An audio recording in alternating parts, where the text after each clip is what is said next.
String को लेकर के एक इंट्रोडक्टरी प्रोग्राम बना के देखते हैं। तो इसमें सबसे पहला क्या चीज है कि स्ट्रिंग होता क्या है। तो string is group of character. Okay, तो ग्रुप ऑफ कैरेक्टर्स को अगर जब हम लोगों को, जैसे आपको you have to store your name, so you have to store your address, you have to store your branch. In that case you need to have something, some variable where you can store these kind of things. So your name comprises of lots of characters, 2, 4, 10, 20 characters. Your branch comprises of 10, 12 characters. Your address is having say 20, 25 characters. So in this case declaring simply a character is not going to help you, है ना। तो for that आपको declare करना पड़ेगा एक string को। तो उसके लिए अब हम लोग पहले तो सिंपल जो नॉर्मल हेडर फाइल्स है वो यूज कर लेते हैं। और अगर हम लोग किसी भी लाइब्रेरी फंक्शंस का, स्ट्रिंग हैंडलिंग फंक्शंस बोलते हैं हम लोग, जैसे strlen का यूज करने जा रहे हैं अगर हम लोग, then we have to use string.h. in case we are not going to use any special library functions meant for string handling, so you need not to include string.h. तो string.h की जरूरत हमें तभी है जबकि हम कोई लाइब्रेरी फंक्शंस को यूज करने जा रहे हैं, ऐसे जो कि स्ट्रिंग को हैंडल करने के लिए, स्ट्रिंग ऑपरेशंस को परफॉर्म के लिए करने की चाहिए। अदरवाइज आपको जरूरत नहीं है, आप सिंपली जो जनरल हेडर फाइल्स है उसको डालिए और प्रोग्राम को स्टार्ट करिए। Okay, so we are inside main. How to declare, तो वी डिक्लेयर एस नेम। आप नेम को अवॉइड करेंगे, name variable, just avoid name variable. Okay, because ये कीवर्ड जैसा है, रिजर्व वर्ड जैसा है, रह सकता है कभी कभी किसी कंपाइलर में ये सपोर्ट नहीं करता है। तो अवॉइड यूजिंग नेम वेरिएबल, है ना। ऐसा एस नेम लगा दिया स्टूडेंट नेम के लिए, हो गया, है ना। तो हम लोगों ने देखा था कि हम ऐसे भी कर सकते हैं, और चाहे तो हम डबल कोट्स करके से मैंने अपना नाम यहाँ पे स्टोर करा दिया, हम ऐसा भी कर सकते हैं, हम ऐसा भी कर सकते हैं, स्पेस डाल करके भी कर सकते हैं, है ना। लेकिन अगले दिमाग में ये क्वेश्चन आ सकता है आपके कि हम लोग ऐसा नहीं कर सकते हैं क्या कि हम एस नेम जैसे एक इंटीजर के केस में करते थे कि हम बाद में इसमें वैल्यू असाइन करते हैं। Can we do this? क्या हम ऐसा कर सकते हैं? तो answer is no, you can not do this. आप ऐसा नहीं कर सकते हैं, ठीक है। तो ऐसा नहीं करने के पीछे क्या रीजन है? तो जब आप इस प्रोग्राम को आप कंपाइल करके देखेंगे तो आपको पता चलेगा कि से it is showing you error message, देखिए, incompatible type. Okay, so it is not allowed to assign name in the later stage. आप बाद में ऐसा नहीं कर सकते हैं, चाहे तो आप यहीं पे कर लीजिए, यहाँ पे ही इक्वल टू लिख करके आप डबल कोट्स में ऐसा करके आप लिख दीजिए, ये पॉसिबल है। या अगर ऐसा आप नहीं कर पा रहे हैं तब आपको गेट्स वगैरह मेथड का सहारा लेना पड़ेगा, ठीक है। You have to use gets. लेकिन गेट्स के साथ में क्या प्रॉब्लम है कि गेट्स के साथ में हम तभी ले सकते हैं इनपुट जबकि हम यूजर हमको इनपुट करके दे रहा है, और मैं चाह रहा हूँ नहीं, यूजर से नहीं चाहिए मुझको प्रोग्राम में ही करना है लेकिन बाद में करना है।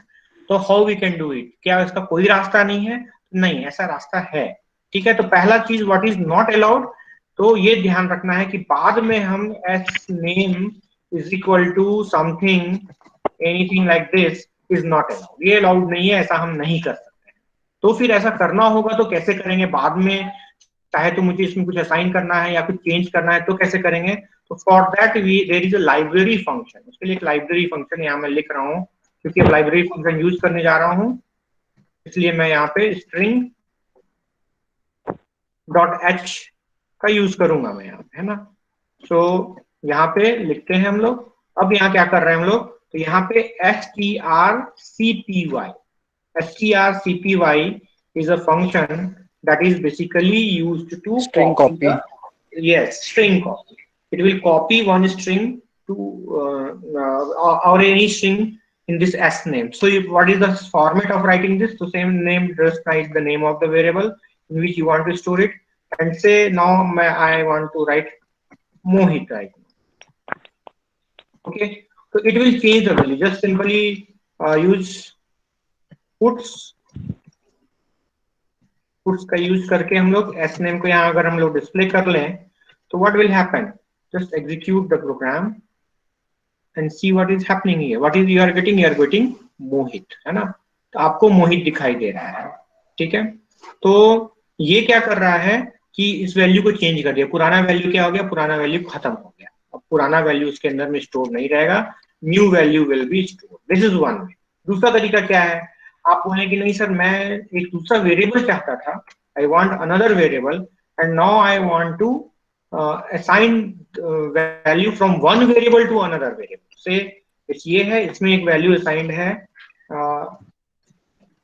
नीरज, एंड दूसरा और एक स्ट्रिंग है char S name one. Be careful, यहाँ पे सिर्फ मैंने वन रखा है, इसे ध्यान दीजिएगा इसको। यहाँ पे अभी जो किया ये किया, ठीक। मान लेते हैं कि यहाँ पे मैंने कुछ नहीं मिला, इसके खाली ऐसे ही। अब मैं चाहता हूँ कि एस नेम में भी वही चला जाए जो एस नेम वन में है, तो उसको कैसे करेंगे? यहाँ डबल कोट्स में नहीं लिख करके हम variable name S name one लिखेंगे, है ना? तो ये क्या करेगा कि इसके अंदर एस नेम वन में जो वैल्यू था, this value will be copied to S name also. It means now that both are having same values. Put S, दोनों को कर लेते हैं पुट्स एस नेम, तो किया ही हुआ, एस नेम वन भी कर देते हैं। तो जो एस नेम का वैल्यू वन का वैल्यू है उसमें मोहित था, और वो कहाँ चला गया?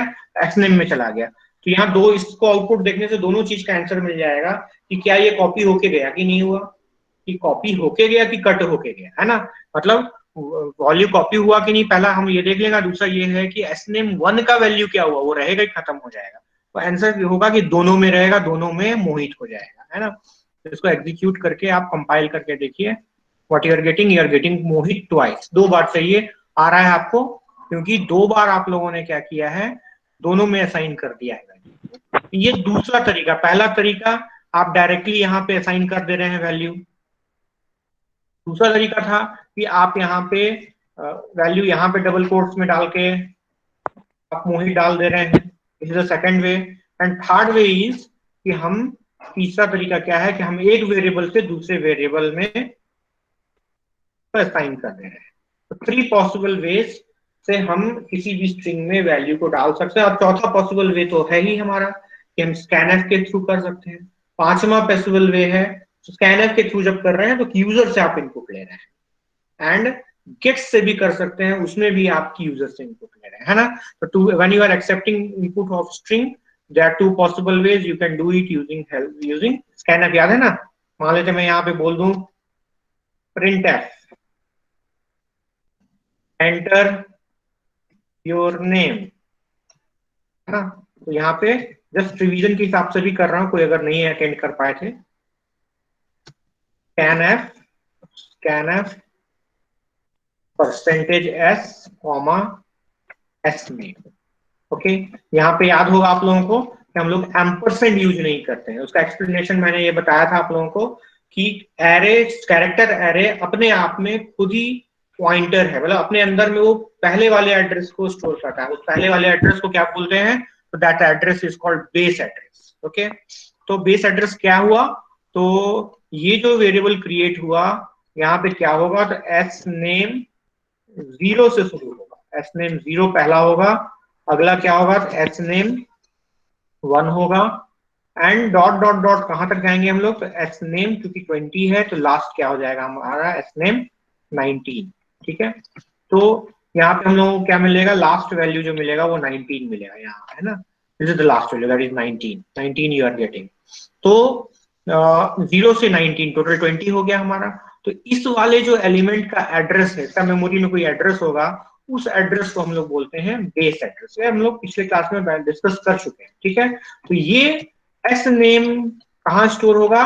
तो ये एस नेम के अंदर में पहले वाले का एड्रेस स्टोर रहता है, इसलिए यहाँ पे एम्परसेंड लगाने की जरूरत नहीं है ना? तो this is how you can accept input. और एक इनपुट लेने का तरीका क्या था? दूसरा तरीका था हमारा कि हम लोग इसको मैं डिलीट कर दूं और इसको अगर हम लोग आउटपुट देख लें एक बार, जो पुराने बच्चे नहीं आए हैं उनके लिए, तो यहाँ पे अब हम लोगों को से नीरज एंड नीरज, इस तरह से आप इनपुट लेकर के उसको डिस्प्ले कर रहे हैं। और इनपुट लेने का और एक तरीका जो था वो क्या था कि स्कैनफ की जगह हम लोग क्या कर सकते थे? तो we can write gets S name, S gets एक डेडिकेटेड फंक्शन है फॉर स्ट्रिंग्स, ये सिर्फ और सिर्फ स्ट्रिंग का इनपुट लेता है, कोई इंटीजर का या फ्लोट का या सिंगल कैरेक्टर का इनपुट नहीं लेगा। तो ये भी वही काम करेगा।